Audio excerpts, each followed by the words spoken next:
నమస్తే ఫ్రెండ్స్, ఎలా ఉన్నారు? బాగున్నారా? అందరూ బాగానే ఉంటారు. బాగుండాలంటే చక్కగా మనం దీపారాధన చేసుకోవాలి. చూసారా, పసుపు పచ్చని పువ్వులతో ఎలా అమ్మవారు చక్కగా కనిపిస్తున్నారు. అమ్మో, నా దిష్టి తగిలిసినట్టు ఉందండి. అయితే మనం నిత్యం ఇలాగా దీపారాధన చేసుకుంటాం కదండి. అందులో కొన్ని నియమాలు మనకి ఉంటాయి, వాటి గురించి చెప్పుకుందామా? ముఖ్యంగా మనకి ఈ సమస్య ఒక్కోసారి ఎదురవుతుందండి. అదేంటంటే, మనం పూజకి కూర్చునేటప్పుడు మధ్యలో లేవాల్సి రావడము, అలాగే మనం ఆలయాలకి వెళ్ళినప్పుడు కొందరు మన గోత్రాలు అంటూ ఉంటాయి కదండి, అవి గుర్తుకు రాకపోవడం. అప్పుడు మనం ఏం చేయాలనేది తెలుసుకుందామండి. ముందుగా పూజలో ఉన్నప్పుడు ఎవరితో అయినా మాట్లాడాల్సి వస్తే ఏం చేయాలి, అలాగే మధ్యలో లేవడము అపరాధమా అనే దాని గురించి తెలుసుకుందామా ఫ్రెండ్స్. ఏంటంటే, మనం ఎంతో ప్రశాంతంగా ఉండడం కోసం పూజలో కూర్చునేటప్పుడు మనమంతా భగవంతునిపైనే మనసుని లగ్నం చేసుకుంటాం కదా. అలాంటి సమయంలో కొన్ని సార్లు కుదరకపోవచ్చు. ఎందుకంటే, ఇంట్లో పిల్లలు పెద్దవాళ్ళు ఉన్నప్పుడు మధ్యలో లేచి వాళ్ళ అవసరాలు చూడాల్సి వస్తుంది. అలాంటి సమయంలో ఇలా ఒక్కసారి మనం పూజని ప్రారంభించుకోవచ్చండి.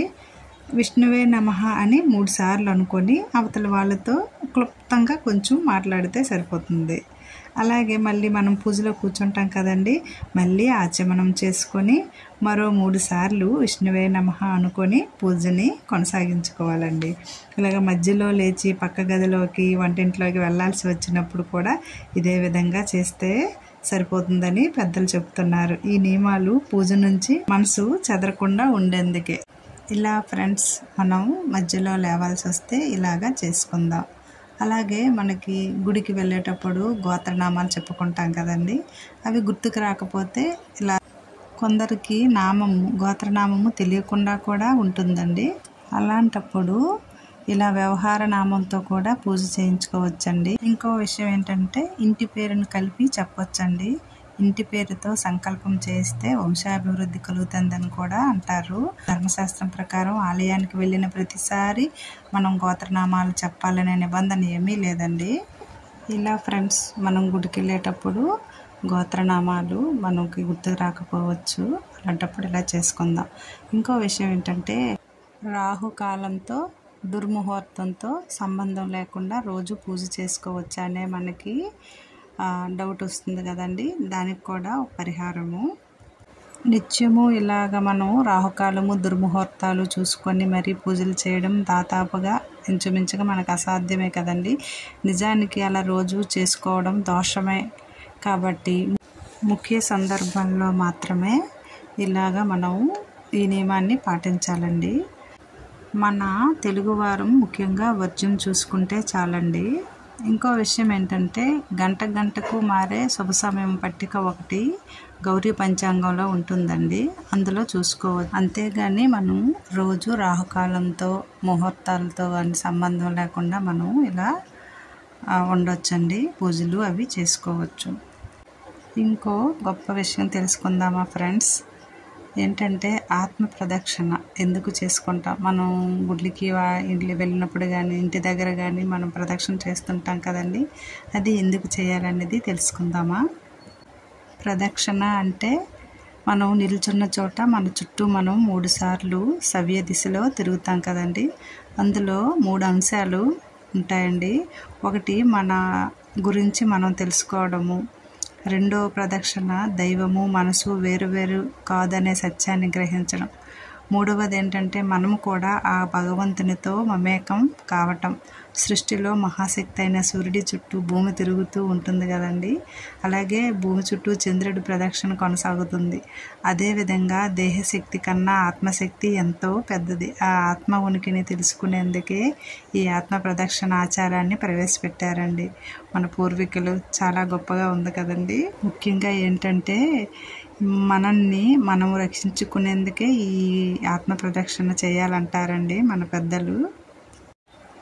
ఫ్రెండ్స్, చాలా గొప్ప విషయాలు తెలుసుకున్నానండి. అందుకే మనందరం తెలుసుకుని ఇలా చేద్దామని నేను చెప్తున్నాను.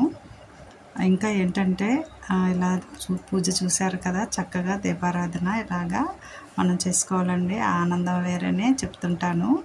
ఇంకా కొన్ని ముఖ్య విషయాలు ఉన్నాయండి, నెక్స్ట్ వీడియోలో మనం తెలుసుకుందాం. ఏంటంటే మనకి ఇంకా నెక్స్ట్ శ్రావణం వచ్చేస్తుంది కదండి. కలశ పూజ చాలా ప్రత్యేకంగా చేస్తారు కదా. ఈ వ్రతాలు నోముల్లో కలశం పెట్టడము ఎంతవరకు మనకి సంప్రదాయము, ఎలా చేసుకోవాలి, ఎలా అమర్చుకోవాలి, కొన్ని నియమాలు తెలుసుకుందామండి. ఏంటంటే కలశంలో మనం చిన్న చిన్న పొరపాట్లు చేస్తాం, అవి ఏంటి, అలా చేయకూడదు, ఆ పొరపాటు ఏంటి అనేది ఒకటైతేను. ఇంకా మనం కొబ్బరికాయని కలశం పెట్టేటప్పుడు పెడతాం కదండి, అదిని మనం కొంచెం తప్పుగా పెడుతున్నామంట. అది ఎలా పెట్టి పూజ చేసుకోవాలనేది మన పెద్దవాళ్ళు చెబుతున్నారు. అలా చేద్దాము, తెలిసి చేసినా తెలియచేసినా అమ్మ మనని కాపాడుతుందండి. కానీ తెలుసుకొని మనం ఇలా చేసుకుందాం. ఓకే ఫ్రెండ్స్, వీడియోలు ఇలాగా నేను తెలుసుకొని అప్లోడ్ చేస్తున్నానండి. నాకు చాలా ఆనందం అనిపిస్తుంది. మరి కొందరం తెలుసుకొని మంచిగా చేస్తున్నాము, మీరు కూడా బాగా చూస్తున్నారండి. ఫ్రెండ్స్, ఎప్పుడులాగే ఒక మంచి మాట చెప్పుకుందామా. ఏంటంటే మనం చాలా సీరియస్ అయిపోతాం, చాలా ఎదురు సమాధానం చెప్తాం, చిన్న పెద్ద అనకుండా మాట్లాడేస్తుంటాం కదండి. అది మాట్లాడిన తర్వాత మనకు అర్థమవుతుందండి. ఆ ఆవేశంలో చెప్పేస్తాం, కానీ ఒక్కసారి మన జ్ఞానంతో ఆలోచిస్తే ఏ పొరపాట్లు చేయమండి. ఏమీ మనం ఇబ్బంది పడము. పెద్ద చిన్న అనే తేడాన్ని మనం చూడాలండి ఎప్పుడు కూడా. అయితే ఏంటంటే ఎప్పుడు ఎక్కడ ఎంత తగ్గాలో తెలుసుకోవాలండి. అలా తెలుసుకున్నప్పుడే ఎలాగ మనం ఎక్కడ నెగ్గాలో కూడా మనకి తెలుస్తుందండి. అలా చేయండి, ఆ ఆనందమే వేరండి ఫ్రెండ్స్. నాకు ఎలా చెప్పాలో కూడా అర్థం అవ్వట్లేదు. ఎలా చెప్తే మనం అర్థం చేసుకొని జ్ఞానాన్ని పెంచుకుంటామండి, ఇది మాత్రం తెలుసుకుందామండి. ఈ పూజలు, ఈ నోములు, వ్రతాలు ఇవన్నీ మనం ప్రశాంతంగా ఉండడం కోసమే కదండి. ఆనందంగా ఉండాలి, ఆ ఆనందంలోనే మనకు ఆరోగ్యం కూడా వస్తుంది. ఇలాగా హారతి ఇస్తున్నానండి, మీరు కూడా హారతి తీసుకోండి. ఏ తప్పులు ఉంటే క్షమించండి ఫ్రెండ్స్. అంటే తెలిసిన వాళ్ళు తెలియని వారు కూడా చూస్తారు కదండి. తెలిసిన వారికి ఇంకా మన పొరపాట్లు గుర్తిస్తారు, వాళ్ళు క్షమిస్తారు. అమ్మ కూడా క్షమిస్తుందండి. చక్కగా పూజలు చేసుకుందాము.